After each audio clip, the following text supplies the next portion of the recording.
여러분 반갑습니다. 오늘 수요 성경 공부 오신 여러분들 환영하고요. 우리 잠시 기도하고 공부 시작하겠습니다. 하나님 아버지, 오늘도 저희들이 하나님 말씀 함께 공부하기 위해서 모였습니다. 하나님 말씀 공부하면서 주의 은혜를 나누도록 주여 자비와 은총을 베풀어 주시옵소서. 예수님의 이름으로 기도하옵나이다. 아멘.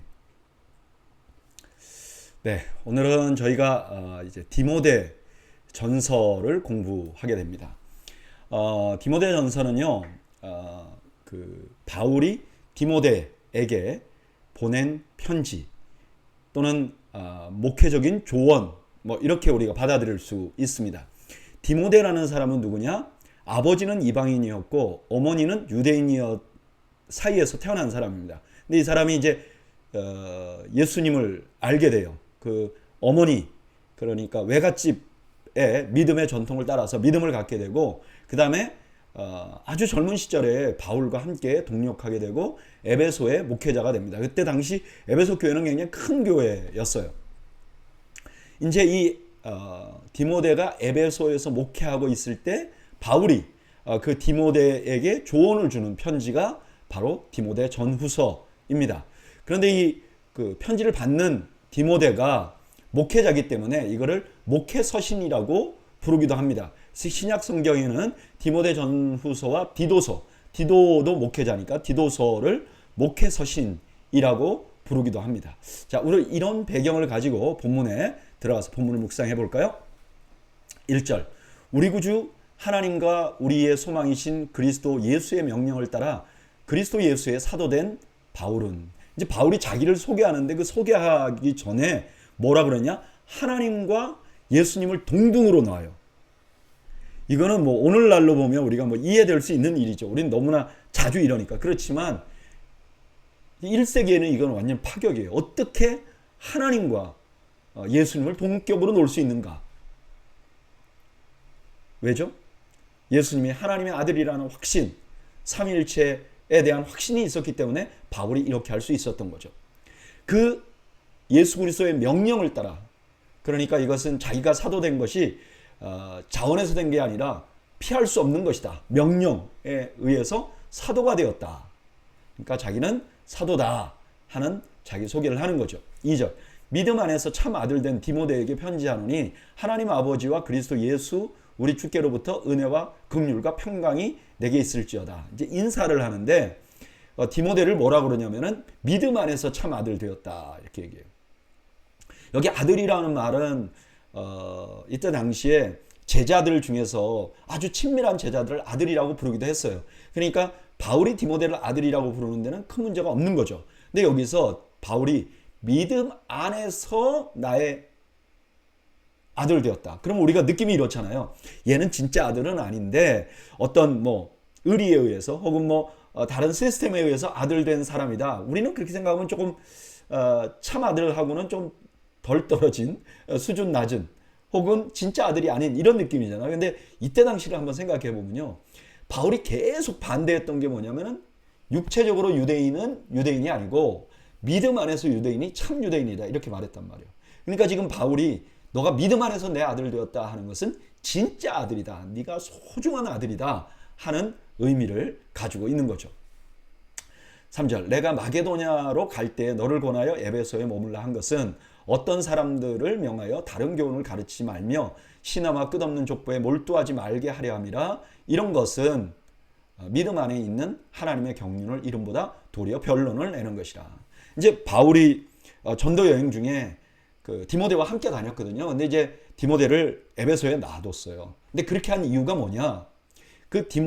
에베소 교회에 어떤 사람들이 있어요. 근데 이 사람들이 어떤 일을 하느냐? 다른 교훈을 가르쳐요. 이때까지 바울과 사도들이 가르친 것과 좀 다른 교훈을 가르쳐요.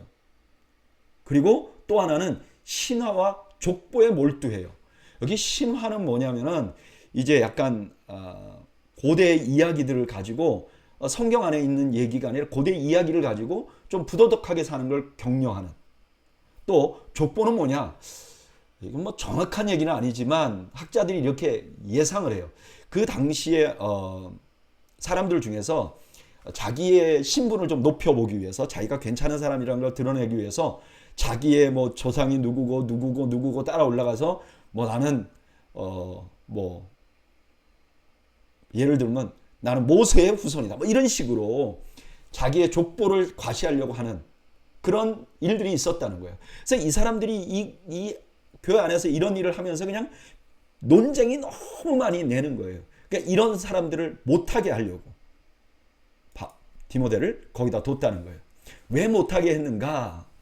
5절 이 교훈의 목적은 청결한 마음과 선한 양심과 거짓 없는 믿음에서 나오는 사랑이거늘 사람들이 이에서 벗어나 헛된 말에 빠져 율법의 선생이 되려 하나 자기가 말하는 것이나 자기가 확증하는 것도 깨닫지 못하는도다. 이 교훈이라고 말하는 것은 복음이죠. 진정한 복음. 너를 거기다 둔 그 이유, 그런 거 하지 못하게 하는 거, 이렇게 하는 진정한 복음의 목적은 사랑이 나오는 거예요. 사랑이 생성돼야 돼요.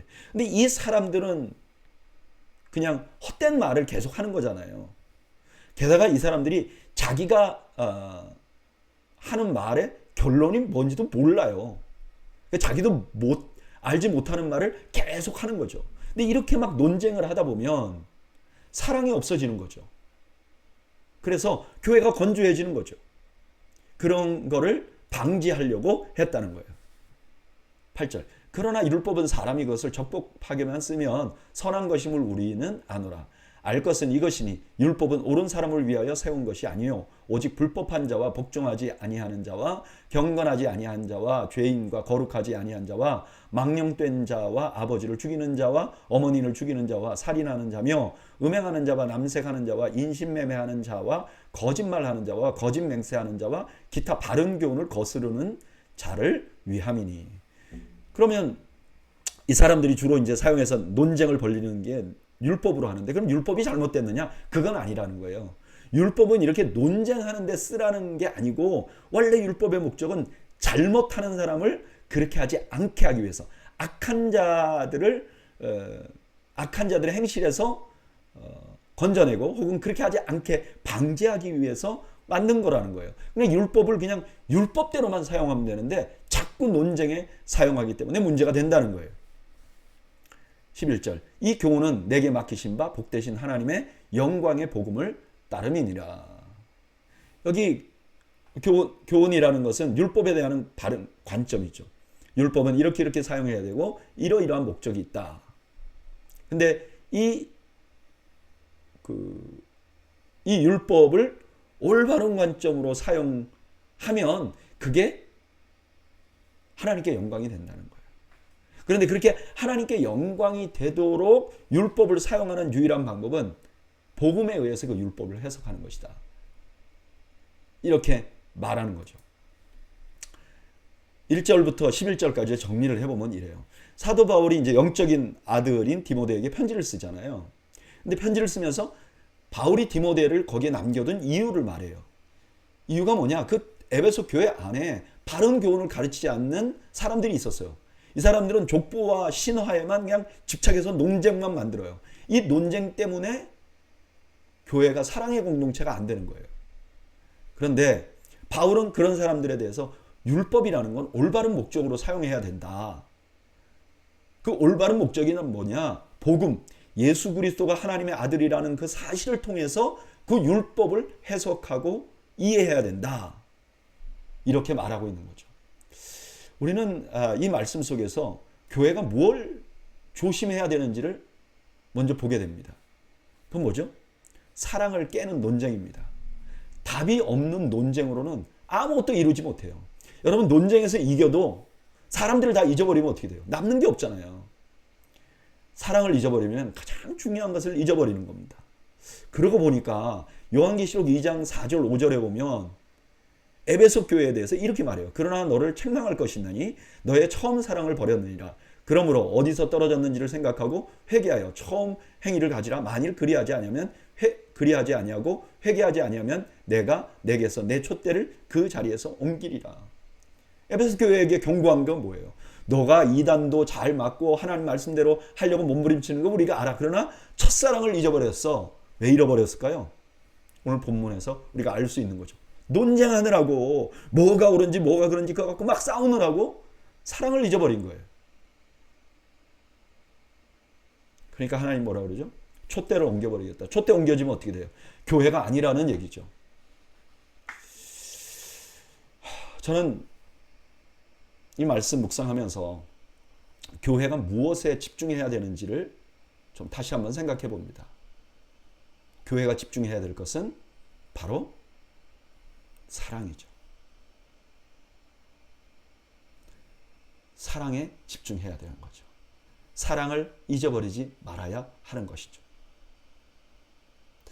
저는 우리 더웨이 교회가 여러 가지 장점이 있잖아요. 근데 가장 큰 장점이 우리 교회 오면 사랑이 많다 하고 모두가 고백하는 교회가 되면 좋겠어요. 실제로 그런 면들이 있어요. 근데 사랑이 많은 교회가 되려면 어떻게 될까요? 저는 소그룹에서 그것이 일어날 수 있다고 생각해요. 한 사람의 목회자나 혹은 한 사람의 특별한 리더가 우리 교회 사이즈만 돼도 다 모두에게 사랑을 베풀기가 쉽지 않아요. 근데 소그룹 안에서는 그게 가능하죠. 근데 감사한 것은 우리 더웨이 교회에서 그런 사랑이 소그룹 안에서 흘러가는 것을 종종 목도한다는 겁니다. 여러분, 지금까지 잘해 오셨습니다. 그러나 더 잘합시다. 서로 사랑이 가득한, 서로 돌아보고 서로를 위해서 아끼고 서로를 존중하는 그런 교회가 더웨이 교회가 되기를 주님의 이름으로 축원합니다. 12절 나를 능하게 하신 그리스도 예수 우리 주께 내가 감사함은 나를 충성되이 여겨 내게 직분을 맡기심이니 내가 전에는 비방자여 박해자여 폭행자였으나 도리어 긍휼을 입은 것은 내가 믿지 아니할 때 알지 못하고 행하였습니다. 자, 이렇게 경계하고 나서 갑자기 사도 바울이 자기가 사도된 거, 자기가 예수님 믿게 된 거, 사도된 거, 그거에 관한 과정을 설명해요. 갑자기 왜 생뚱맞게 이렇게 말하지? 그 다음에 보면 이유를 알 수가 있습니다.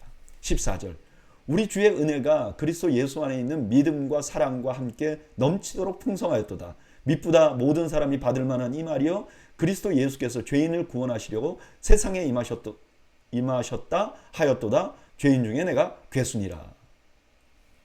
사도 바울이 왜 자기가 예수 믿는 과정, 자기가 과거에는 핍박자였는데 지금 예수를 믿고 그 다음에 사도가 된 얘기를 왜 하는가? 우리 주님의 은혜가 예수 안에서 넘치도록 풍성하다는 거예요. 그러면서 뭐라 그러냐? 미쁘다 모든 사람이 받을 만할 말이에요. 이거는 자기에게만 있는 일이 아니라 모든 사람들에게 일어나는 일이라는 거예요. 그 핵심이 뭐예요? 그리스도 예수께서 죄인들을 구원하시려고 세상에 임하셨다는 거예요. 근데 그 죄인 중에 괴수가 누구냐? 자기라는 거예요. 이게 무슨 말인가? 자기가 정말 과거에 타락한 사람인데 예수 믿게 된 것을, 그리고 하나님의 사도가 된 것을 설명하면서 하나님의 은혜가 이만큼 넓습니다. 여러분, 이만큼 풍성합니다. 나 같은 것도 구원해 주셨는데, 이 말에는 뭐죠? 여러분들은 나보다 낫잖아요. 여러분들은 예수님 핍박한 적 없잖아요. 그러니까 여러분들, 하나님의 은혜가 여러분들에게 당연히 미치죠. 이렇게 말하는 거죠. 16절 그러나 내가 긍휼을 입은 까닭은 예수 그리스도께서 내게 먼저 일체 오래 참으심을 보이사 후에 주를 믿어 영생하는 자들에게 본이 되게 하려 하심이라. 영원하신 왕 곧 썩지 아니하고 보이지 아니하고 홀로 하나이신 하나님께 존귀와 영광이 영원 무궁하도록 있을지어다. 아멘. 자기가 죄인 중에 괴수였는데 사도가 된 이유는 하나님의 긍휼을 입었기 때문이죠. 이렇게 한 이유는, 자기 같은 사람을 사용한 이유는 많은 사람에게 모범이 되기 위해서, 표본이 되기 위해서. 자, 저 바울 같은 사람도 하나님이 구원하셨다. 그럼 이걸 알면 하나님께 영광을 돌리지 않을 수 없다는 거예요. 그래, 저렇게 정말 악한 자도 하나님을 대적하는 자도 하나님이 구원하시는구나. 하나님께 영광을 돌릴 수밖에 없다는 거예요. 18절 아들 디모데야, 내가 내게 이 교훈으로서 명하노니 전에 너를 지도한 예언을 따라 그것으로 선한 싸움을 싸우며. 이제 디모데에게 당부를 합니다. 그게 뭐냐? 이단적인 교훈으로 교회를 어지럽히는 자들과 싸움을 해야 된다. 이 싸움은 그냥 인간적인 싸움이 아니라 하나님의 말씀을 통해서 해야 한다. 19절 믿음과 착한 양심을 가지라. 어떤 이들은 이 양심을 버렸고 그 믿음에 관하여는 파산하였느니라. 그 가운데 후메네오와 알렉산더가 있으니 내가 사탄에게 내어준 것은 그들로 흉계를 받아 신성을 모독하지 못하게 하려 함이라. 근데 이런 이제 영적인 싸움을 할 때, 그런 안에서 그런 악한 자들과 영적인 싸움을 할 때 조심해야 될 것은 믿음과 착한 양심을 가져야 된다는 거예요. 이건 뭐죠? 올바른 마음과 올바른 행동. 그러니까 자기 자신을 잘 관리해야 된다는 거죠. 그래야 싸움이 된다는 거예요. 그러면서 후메네오와 알렉산더라는 사람, 이 사람들이 누군지 뭐 우리가 예상하는 사람도 있지만 또 정확히 알 수 없는 부분도 있어요. 근데 어쨌든 이 사람들이 교회 안에서 큰 해를 끼쳤던 사람들인데 이 사람들 출교한 것 같아요. 왜 출교했는가? 이 사람들이 다시 하나님을 모독하지 못하게 출교를 했다는 거죠. 오늘 본문에서는 바울이 자기가 가르치는 교훈이 어떤 것인지를 예를 들어 설명합니다. 그게 뭐죠? 절대 구원받지 못할 자들이 하나님의 긍휼을 받아 구원을 받는 거예요. 그러니까 구원받은 사람은 하나님을 찬양할 수밖에 없는 거죠. 왜 이렇게 말하는가? 바울이 전했던 복음은 뭐죠? 유대인이나 이방인이나, 그때 당시 유대인들은, 이방인들은 저 죄인들이라고 그랬잖아요. 그러니까 사도 바울이 나도 죄인이었어. 근데 내가 구원받는 거 보면 그들도 구원받을 수 있어 라고 말하는 거죠. 그리고 디모데에게 이 진리에 대한 싸움을 해야 된다는 거예요. 아직도 유대인이어야지 구원 얻지 이렇게 말하면서 하나님의 영광을 가리는 사람들이 있다는 거예요. 그들과 싸움을 해야 된다. 근데 그렇게 싸움을 하려면 어떻게 해야 되느냐? 내가 내 삶을 제대로 관리해야 된다는 거예요. 그렇지 못하면 하나님께 영광을 돌리지 못한다는 거예요. 저는 이 말씀을 대사도이신 사도 바울이 오늘 도회교회를 목회하는 저에게 해주시는 말씀으로 묵상을 하게 되었습니다. 사도는 나를 보면 뭐라고 말할까? 내게 뭐가 부족한가? 생각해 보니까 철저한 자기 관리에. 저는 하나님의 말씀을 올바로 전하는 것이 저의 최대의 목적이라고 생각합니다. 그러나 내가 아무리 올바른 말씀을 전해도 내 삶이 그걸 뒷받침을 못 해준다든지 내 성품이, 내 믿음의 모습이 그렇게 안 되면 정말 싸움이 안 되는 거죠. 그냥 조롱만 당하게 되고 결국은 하나님께 영광이 안 되는 거죠.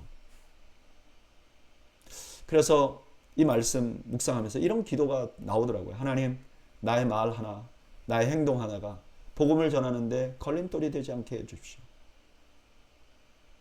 하나님의 영광에 누가 되는 삶을 살지 않게 해주십시오. 여러분, 우리가 그리스도인으로 삼가 조심하며 살아야 될 이유가 여기 있는 거죠. 나 때문이 아니라 나로 인해서 하나님의 영광이 가려질까 봐 내가 늘 조심하고 나 자신을 쳐서 복종시키는 노력이 필요한 거죠. 저는 여러분들이 하나님의 영광에 누가 되지 않는 삶을 사는 축복을 누리시기를 주님의 이름으로 축원합니다.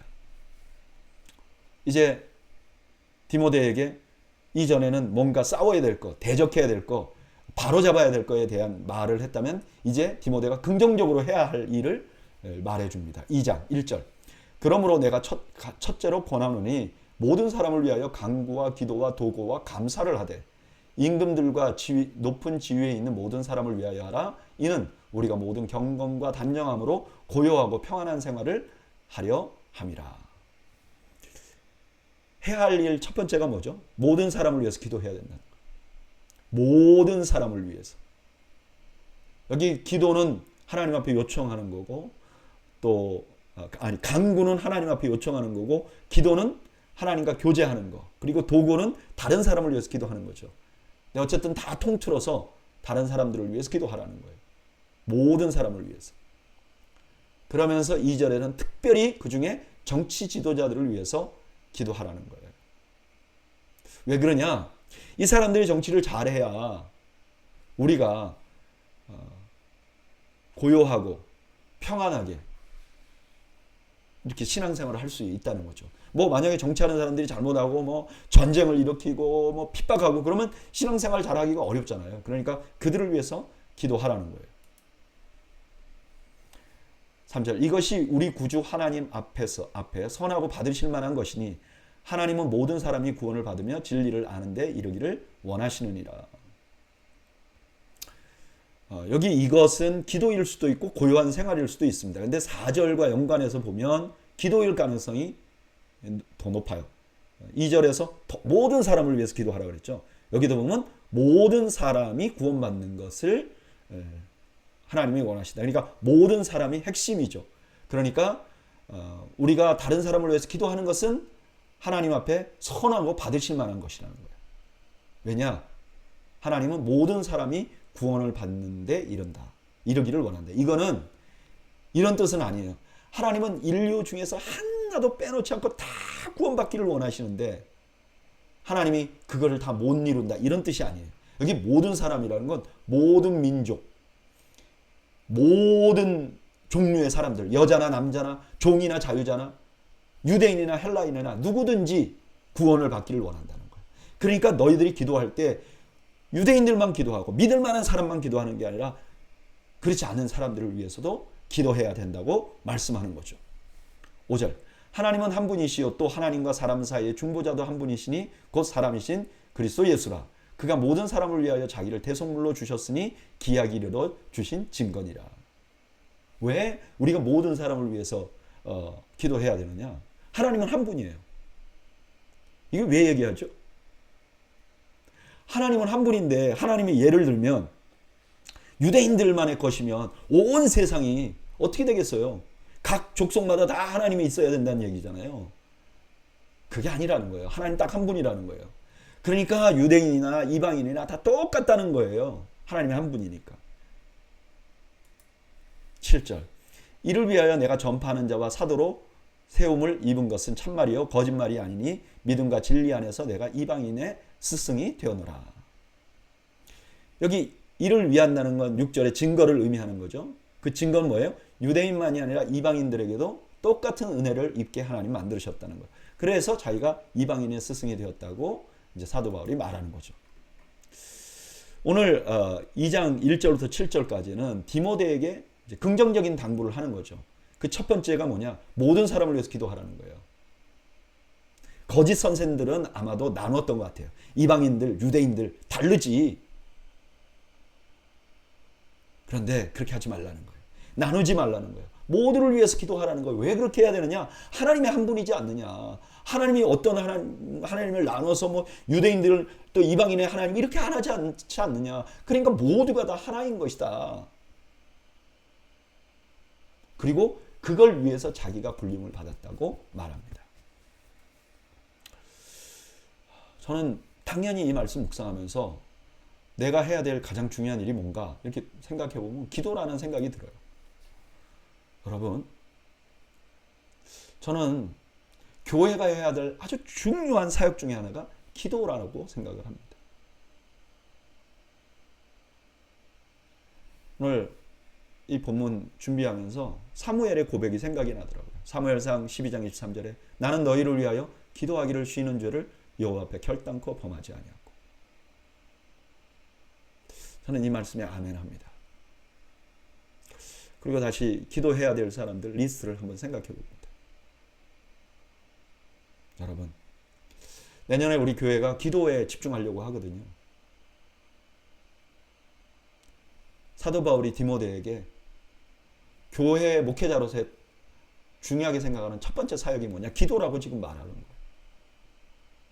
저는 우리 교회가 기도하는 교회가 되기를 바랍니다. 그것도 그냥 기도가 아니라 많은 사람들을 위하여 중보하는 그런 교회가 되기를 원합니다. 그리고 그 기도에 응답하시는 하나님의 은혜를 우리 모두가 누리기를 주님의 이름으로 축원합니다. 8절 그러므로 각처에서 남자들이 분노와 다툼이 없이 거룩한 손을 들어 기도하기를 원하노라. 이제 앞절과 이제 연관해서 기도에 대해서 강조하고 나서 남자들은 열심히 기도하라 그래요. 근데 열심히 기도하는데 분노와 다툼이 없이 하고 거룩한, 그러니까 아마 그 교회 리더들 되는 남자들이 막 서로 다툼이 많았던 것 같아요. 절대 그러지 마라. 그리고 거룩한 손, 그거는 좋은 행동, 착한 행동을 하는 걸 말하죠. 그러면서 하나님 앞에 기도하라고 말합니다. 그 다음에 9절부터는 여자에게로 넘어갑니다. 이게 사도 바울의 서신들을 보면 이런 패턴이 많아요. 그러니까 그 주제를 이렇게 주제를 넘어갈 때 이런 식으로 넘어가는 거죠. 그러니까 앞에 기도에 대한 얘기를 하고, 그 다음에 남자의 기도에 대한 얘기를 하고, 그 다음에 남자가 아니라 여자에 대한 얘기를 하고, 이런 식으로 서로 연관이 되도록 그렇게 하는 스타일이 있어요. 그래서 9절부터는 여자에 대한 이야기를 합니다. 9절. 또 이와 같이 여자들도 단정하게 옷을 입으며 소복함과 정절로서 자기를 단정하고 따은 머리와 금이나 진주나 값진 옷으로 하지 말고 오직 선행으로 하기를 원하노라. 이것이 하나님을 경외해야 한다 하는 자들에게 마땅한 것이니라. 여기 머리를 닦는다 하는 것은 당시에 매춘부들이 그렇게 했던 것 같아요. 그러니까 이거 무슨 뜻이냐면은 이런 거죠. 여자가 외모를 단정하지 말라, 단장하지 말라 이런 뜻이 아니라 자기 속을 다스리는 데는 신경 안 쓰고 겉 외모만 신경 써서는 안 된다, 여자분들이. 그리고 자기 내부를 꾸미는 것의 일환이 뭐냐면은 선행을 하는 것이다, 이렇게 말하는 거죠. 사실 이거는 뭐 꼭 여자들에게만 해당되는 게 아니라 남자들에게도 해당되는 말이죠. 11절. 여자는 일체 순종함으로 조용히 배우라. 여자가 가르치는 것과 남자를 주관하는 것을 허락하지 아니하노니 오직 조용할지니라. 이제 여기서부터 좀 어려워져요. 자, 좀 전에 뭐라 했죠? 남자들에겐 분쟁하지 말고 거룩한 손을 들고 기도하라 그래요. 여러분, 분쟁은 남자만 할까요? 아니, 여자도 하죠. 근데 특별히 남자에게 그걸 하지 말라고 권한 거예요. 이거는 반대로 여자들에게 조용히 하라고 말합니다. 여기 조용히 하라는 건 말을 잃게 하지 말라, 그런 뜻이 아니고 차분하게 하라는 거예요. 막 열이 받아서 이러지 말라는 거예요. 그리고 질서에 순종하라는 거죠. 그 다음에 여자가 가르치는 것과 남자를 주관하는 걸 허락지 않는다.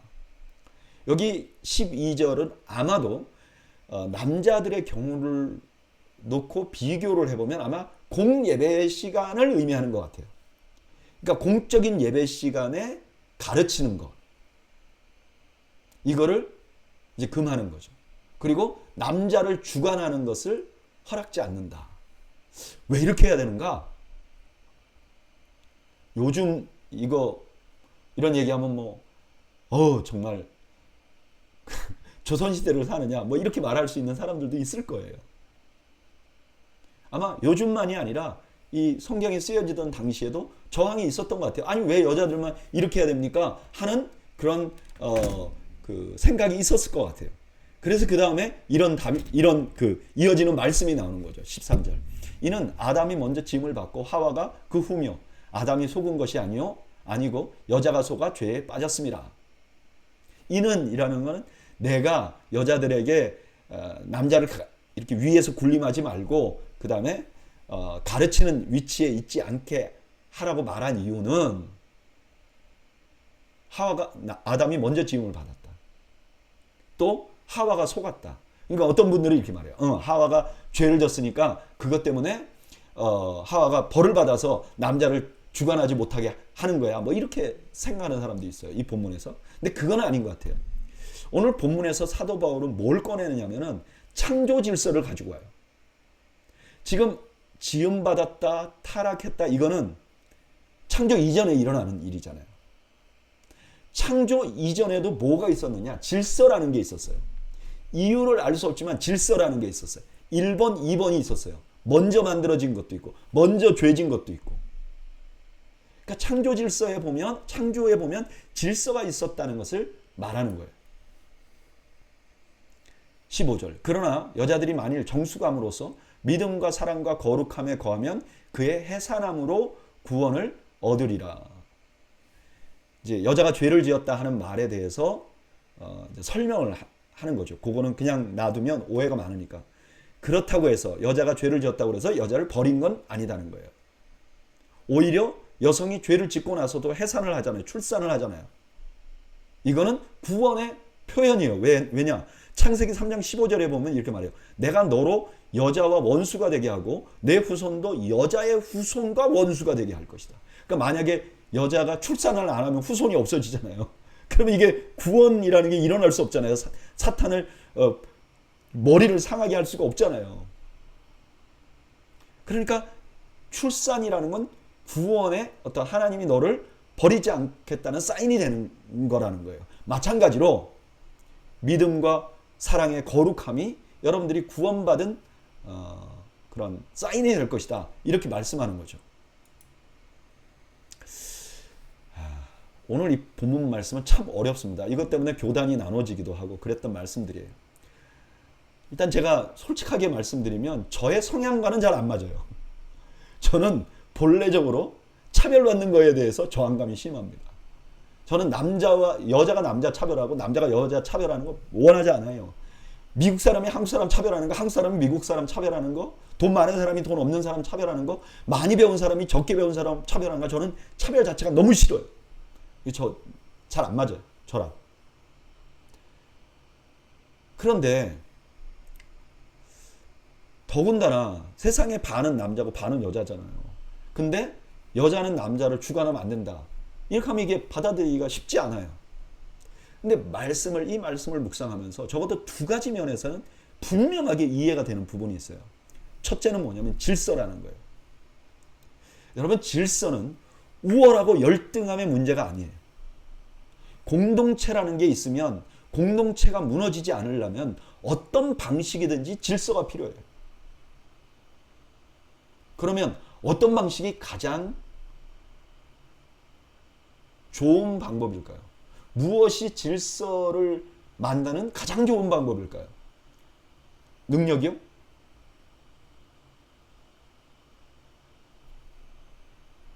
혹은 재산이요? 다 공평하지 않아요. 근데 성경은 하나님께서 결정하신 바. 남자를 먼저 만들었잖아요. 왜? 그냥 하나님이 그렇게 하신 거예요. 그거를 존중해야 한다는 거죠. 질서라는 게 가장 공평할 때 하나님께 존중하는 거예요. 두 번째는 창조 질서라는 거예요. 이 창조 질서다 이렇게 말하면 뭐 듣는 분들이 좀 답답해할 수 있어요. 아유, 뭐 창조 질서라면 뭐 이제 아무 말도 하지 말라는 말이에요? 너무 답답하게 느껴질 수도 있잖아요. 그런데 예전에는 제가 이런 말을 사실 창조 질서라는 말에 좀 저항감이 있었어요. 아니, 창조 질서라 그러면 더 뭐 아무 말도 못하게 만드는 거 아니냐. 근데 요즘에 제가 창조 질서가 진짜 답이 된다는 생각이 점점 더 들어요. 여러분, 동성이 결혼하면 왜 안 되죠? 창조 질서를 제외하고 이것에 대해서 정확하게 답을 줄 수 있는 사람 없어요. 여러분, 부모를 공경하지 않고 부모를 때리고 그러면 안 되는 이유가 뭐죠? 창조 질서를 설명하지 않고는 설명할 수가 없어요. 아니, 우리가 개나 돼지나, 개는 아니죠. 좀 조심해야 돼. 뭐 돼지나 닭이나 뭐 양이나 잡아먹잖아요. 근데 우리가 사람은 잡아먹으면 안 되는 이유가 뭐예요? 그냥 다 미생물에서 뭐 박테리아가 돼가지고 이렇게 뭐 진화해가지고 뭐 사람이 됐다면서요. 그런데 사람하고 나머지 것들하고 구별을 어떻게 할 수 있어요? 인간이 어떻게 더 존중받는다고 우리가 존중해야 된다고 말할 수가 있는가요? 그럴 수 있는 이유가 있나요?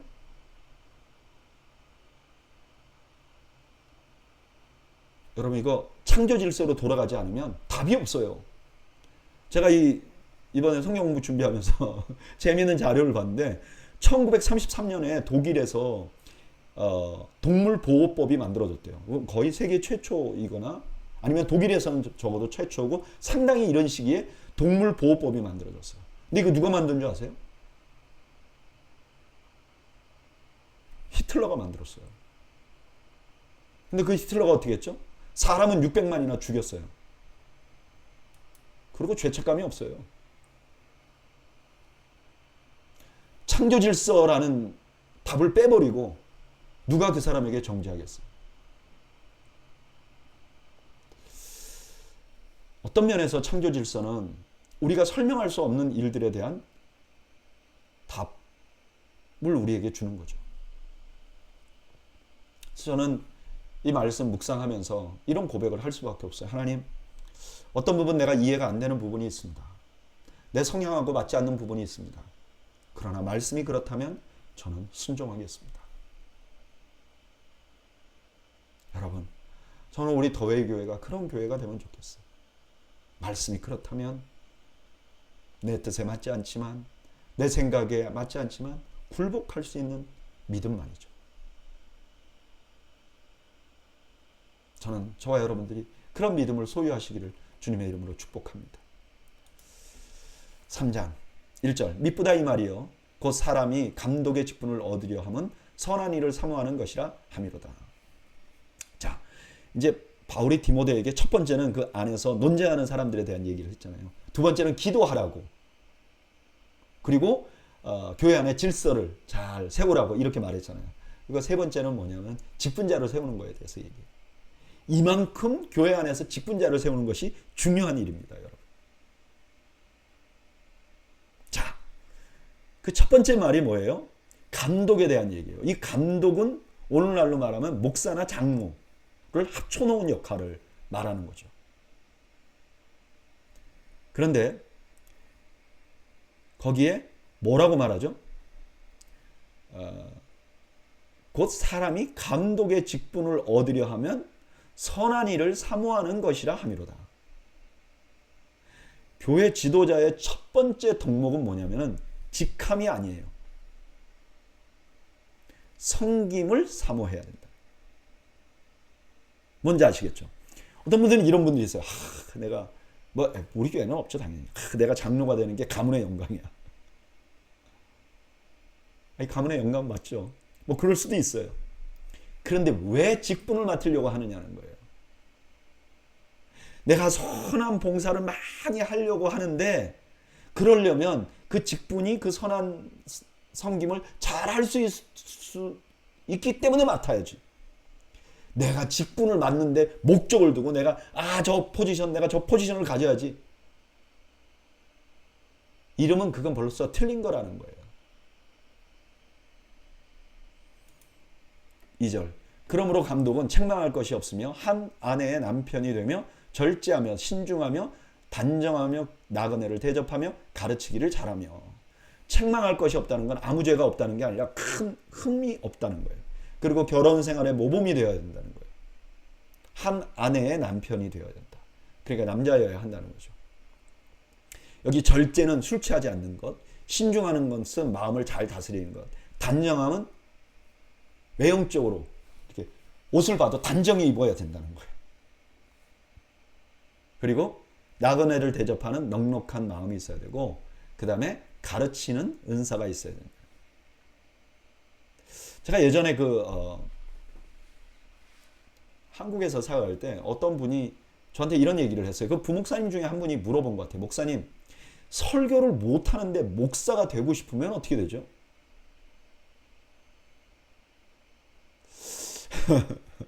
요즘에는 뭐 기관 사역자도 있고 목사이지만 뭐 다양한 사역을 하시는 분들이 있으니까 뭐 얼마든지 가능하죠.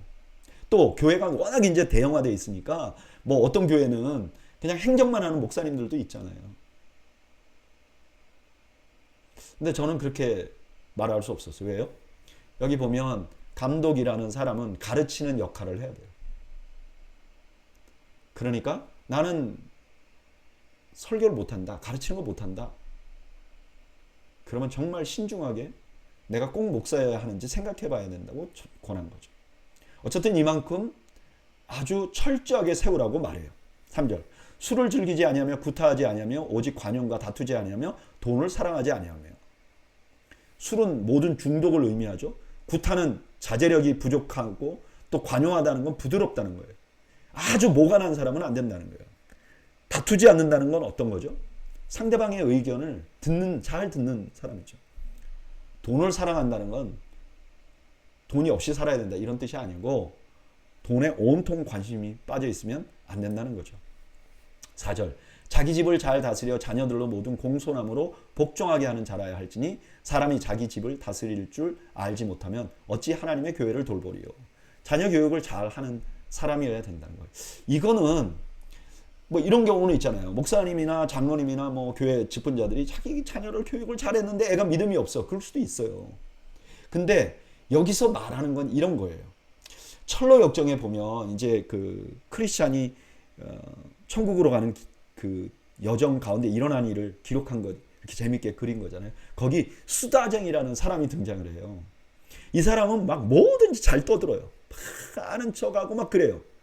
근데 사실 제대로 물어보면 진짜 아는 건 없어. 아는 척은 굉장히 하는데 실제로 딱 들어가서 물어보면 아는 게 없어. 근데 이 사람에 대해서 이 그 철로 역정의 주인공인 크리스찬은 그 사람이 어떤 사람인지 이미 알고 있어요. 어떤 사람이냐? 집안에서 인정을 못 받아. 가족들에게 인정을 못 받는 거예요. 그러니까 그 자녀들이나 또는 혹은 가족들이 신앙생활 안 하는 이유가 저 사람 때문이다. 그런 사람은 뽑으면 안 된다.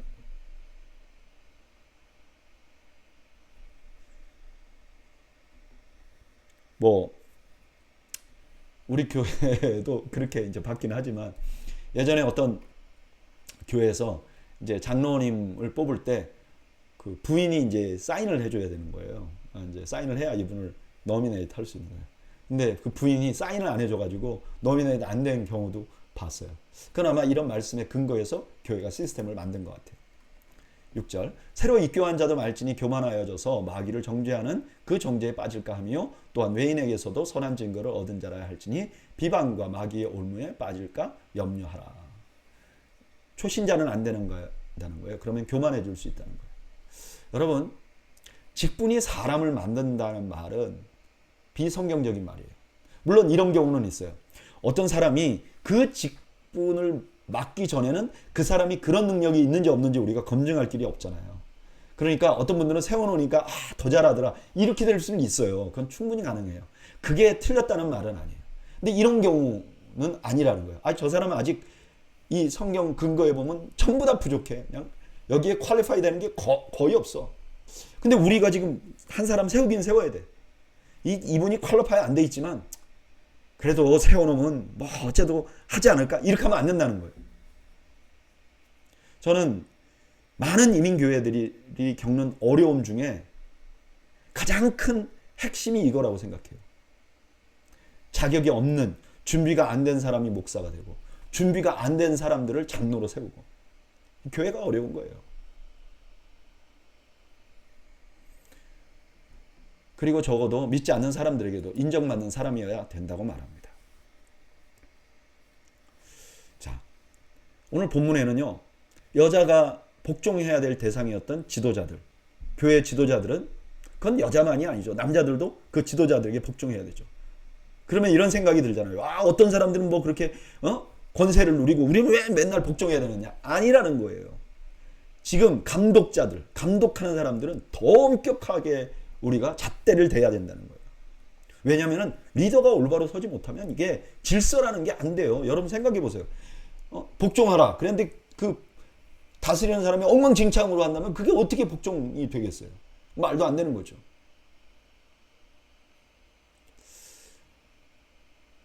철저하게 검증해야 된다는 거예요. 저는 이런 말씀 묵상할 때마다 이게 남 얘기로 들리지 않고 제 얘기로 들리거든요. 내가 목사로서 이런 부분이 어떤가, 이런 부분이 어떤가. 너무너무 부족해요. 그래서 제 그 본성이 어떤 생각이 드냐면, 하나님이 나 같은 것도 이렇게 만들어 가시는데 좀 부족한 사람들도 하나님이 세워놓으면 잘하지 않겠나, 이런 마음이 저한테 있어요. 근데 이번에 큐티를 하면 이 말씀 준비하면서 그게 교만이라는 생각이 들더라고요. 여러분 부족하면 만들어 가실 건 하나님 일이에요. 하나님이 하실 거예요. 근데 나는 지금 이 말씀대로 리더를 세워나가야 돼. 철저하게 말씀에 입각해서. 그게 내 일이에요. 내가 하나님의 일을 하면 안 되는 거야. 만들어갈 거를 내가 하려고 하면 안 돼. 하나님이 하셔야죠. 나는 뭐냐? 철저하게 검증해야죠. 그리고 이 말씀대로 리더를 세우는 거. 여러분, 더웨이 교회는 직분자들을 세우는데 두렵고 떨림으로 세우는 그런 교회가 되기를 소원합니다. 8절 이와 같이 집사들도 정중하고 일구이연하지 아니하고 술에 임박히지 아니하고 더러운 일을 탐하지 아니하고 깨끗한 양심에 믿음의 비밀을 가진 자라야 할지니. 또 하나의 직분, 집사라는 직분을 말해요. 근데 이 집사라는 직분은 뭐 도대체 어떤 직분이냐? 조금 논쟁이 있어요. 근데 처음에 성경에 보면 이 집사를 뽑을 때는 구제를 담당하기 위해서 뽑았어요. 근데 사실 스데반 집사님 같은 경우에는 나중에 집사라고 했지만 설교자였어요. 아마 성경에 나타난 여러 설교가 있는데요. 스데반이 한 사도행전의 설교만큼 정말 많은 신학에 영향을 끼친 설교가 없을 거예요. 그런데 이 직분이 감독과는 다른 직분이었어요. 구별되는 직분이었어요. 근데 여러분, 감독은 높고 집사는 낮다, 그런 게 아니에요. 역할이 다른 거였어요. 근데 이런 사람을 뽑을 때 어떻게 해야 되는가? 양심과 믿음의 비밀이 있어야 돼. 여러분 잘 보세요. 양심이 있어야 돼요.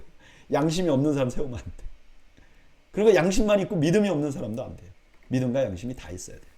10절 이에 이 사람들을 먼저 시험하여 보고 그 후에 책망할 것이 없으면 집사의 직분을 맡게 할 것이요.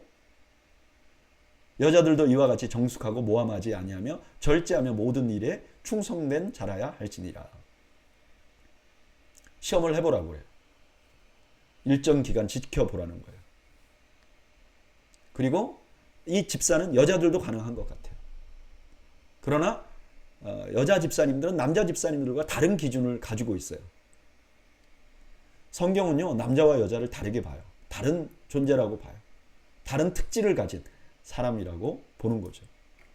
12절 집사들은 한 아내의 남편이 되어 자녀와 자기 집을 잘 다스리는 자일지니. 집사의 직분을 잘한 자들은 아름다운 지위와 그리스도 예수 안에 있는 믿음의 큰 담력을 얻느니라. 집사도 가정에 흠이 없어야 돼요. 근데 여기 13절에 그러잖아요. 집사의 직분을 잘하면 아름다운 지위를 얻어요. 이거는 영적인 권위를 얻는다는 거예요. 만약에 이제 집사의 직분이 구제를 하는 일이라면, 구제를 잘하면 영적인 지위를 얻는다는 거예요. 잘 보세요. 설교를 잘하면 영적인 지위를 얻을 것 같잖아요. 그게 아니라는 거예요. 봉사, 섬김을 잘하면 아름다운 지위를 얻는다는 거예요. 그 다음에 큰 믿음의 담력을 얻는다는 거예요. 큰 믿음을 갖게 된다는 거예요. 14절 내가 속히 가기를 바라나 이것을 내게 쓰는 것은 만일 내가 지체하면 너로 하여금 하나님의 집에서 어떻게 행하여야 할지를 알게 하려 함이니 이 집은 살아계신 하나님의 교회요 진리의 기둥과 터니라. 편지를 보낸 목적을 설명하는 거죠. 이렇게 내가 편지를 쓴 것은 너가 해야 할 일을 말해주려고 하는 것이다. 16절 크도다 경건의 비밀이요 그렇지 않다 하는 이 없도다. 그는 육신으로 나타난 바 되시고 영으로 의롭다 하심을 받으시고 천사들에게 보이시고 만국에서 전파되시고 세상에서 믿는 바 되시고 영광 가운데 올려지셨느니라. 교회의 기초가 되는 비밀을 선포합니다. 그게 예수님에 대한 거예요. 예수님을 선포하면서 이제 마무리를 하는 것이죠. 바울은 감독에 이어서 집사의 직분을 감당할 만한 사람들을 어떻게 세워야 되는지를 말씀하십니다. 근데 그 말씀 중에 너무나 중요한 말씀이 있어요. 뭐죠? 집사의 직분을 잘한 자는 아름다운 지위와 그리스도 예수 안에 있는 믿음의 큰 담력을 얻느니라. 교회 안에 있는 직분을 잘 감당하면 두 가지 축복을 받는다는 거예요. 첫째는 아름다운 지위를 얻는다는 거예요. 여러분, 섬기지 않으면 영적인 지위를 얻을 수가 없어요. 섬기지 않으면서 교회에서 존중받을 수 없어요. 사랑받을 수는 있어요. 그러나 존경받을 수는 없는 거죠. 또 하나는 믿음이 생겨요. 믿음이 단단해져요. 믿음에 저는 근육이 생긴다 이렇게 말하고 싶어요. 교회에서 이제 제가 목회를 수년 동안 해오면서 보면 이 교회 직분을 맡은 분하고 직분이 없는 분하고 그 공동체를 보면서 믿음을 쓰는 게 달라요.